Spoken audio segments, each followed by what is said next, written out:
What is going on, everybody? Welcome back to the channel. It is time to start reviewing the next WWE Elite set, and this time it is Elite 107, and we're going to start it off with our man Otis, as well as the updated Judgment Day Finn Balor. So let's get right on into it. Alright, so since there is less to do with Otis, we're going to put Finn over here in the back. We're going to get into Otis first.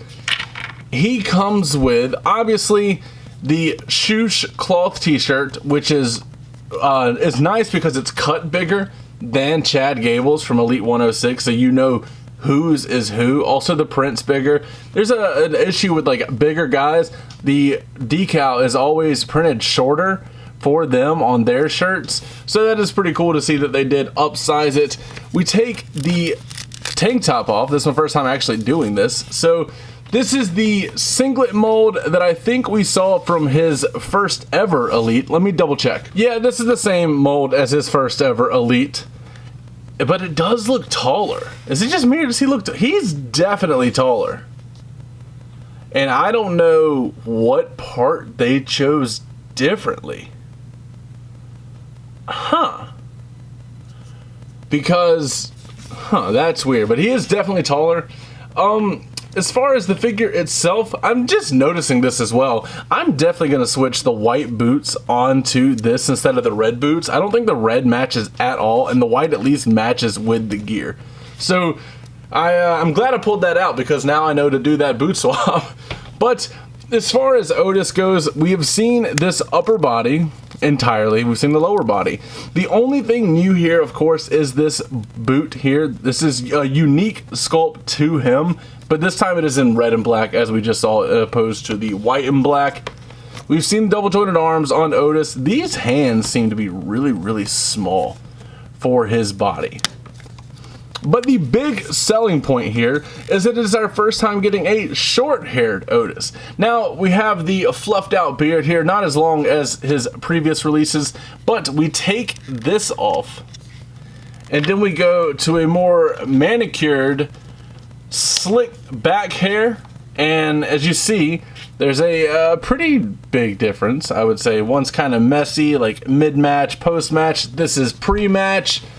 And I think it looks really good, except he kind of looks like the bad guy from one of the Pee-wee movies where, I don't know which one it was, where they do the whole I know you are, but what am I thing. And now after seeing that, that's all I'm seeing. But he comes with the splayed out hands like this. Otis, of course, comes with your typical mic holding or weapon holding hands, the left and right, of course. And he comes with a set of fisted hands. But we are done with Otis, and I think it's time we get into the one that everybody wants to see. One last look at Chad Gable and Otis together. I think they scale really well together, and I am excited to get this updated Otis. Even though there's not much updated, unless... No, okay, I thought I saw something. No, it's the same body pretty much. I don't know why it's taller. I'll have to figure that one out. But that is Alpha Academy right there. Now we just need to get a Maxine Dupree figure and all will be well in the world. But let's get into this updated Finn Balor figure. Now, this is the same head as we saw with the last Finn Balor release, which is pretty unfortunate. He comes with a really nice cloth jacket. They did the nice metal, or actually it's kind of like a chrome look for the zipper. They did really well there. He's got the hood in the back. Let's go ahead and slip this bad boy off. I might have to, yeah, I'll have to remove the hands. But I know we have all been loving what the Judgment Day has been doing on TV. Judgment Day honestly does not miss. And I know we all wanted an updated Finn Balor. And well, now we have all updated versions of the Judgment Day, except we are getting another updated Rhea Ripley, and we're getting another updated Rhea Ripley, getting another updated Damian Priest with an updated hairstyle and upper torso mold, and we're getting another updated Dominic Mysterio. So it is what it is. Now, as you see, this crotch piece here is taken from the Uso Elites. I don't have one on standby with me right now, but it does have the part that is cut out in the back. This was originally with their Elite 31 like brand new Uso Elites, and it's just been reused ever since because there's nothing wrong with it at all. These pants, ooh, I think from the knees up might be, I cannot recall who they could be with, but I know from the knees down, I think, are the new Street Profits legs, of course, with the shoes. I wish there was a little more detail on the shoes here. And since we're already down to the shoes, he does have the X and the Finn Balor Prince logo on both sets of shoes, or both shoes. If we look at the back of the figure, we have the X on the left arm. I hate that they gave him both like long arm sleeves because I really wanted to see more of his tattoos being present like we saw in his last release. So that part does suck, I'm not gonna lie. But we have a double jointed Finn Balor. And if I'm not mistaken, this is our first double jointed Finn Balor besides the Ultimate Edition. Like I said, I wish the hair was a little shorter around the sides to match how he would look.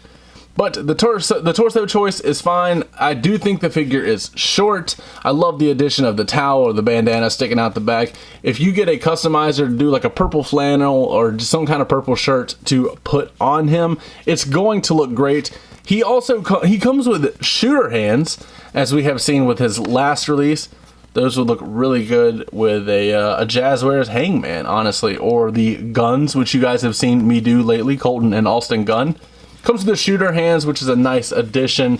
He also comes with 2 mic holding hands, and I think this might be the first time we ever got a mic holding hand for Finn Balor, especially with the tattoo on it. But he does come with 2 other cool pieces. He comes with 2 additional heads, which is actually a nice addition because we know the heads are interchangeable, but we don't get as many as we would like. This head here, I don't know what it's supposed to try to be doing. This looks like something straight out of Tron, if you ask me. Like, it looks really good, and you can see that this is like Finn's head in the back. The paint on it is a little sloppy, but I don't think that's the main selling point. I do think it looks nice, though. But the head that I prefer is actually this one right here with the spikes all over it, and I think it just looks really, really nice. But that is Finn Balor. Let's go ahead and line him up with the rest of Judgment Day, and then we will get out of here. Up first, you're going to have Damian Priest from Elite 89. You're going to have Dominic Mysterio from Elite 105. And then you have the really, really small Rhea Ripley from Elite 102. But that is going to be it for today's video. I hope you guys enjoyed my breakdown of Elite 107, Otis, and Finn Balor. As always, don't forget to like, comment, subscribe, and last but not least, take it easy.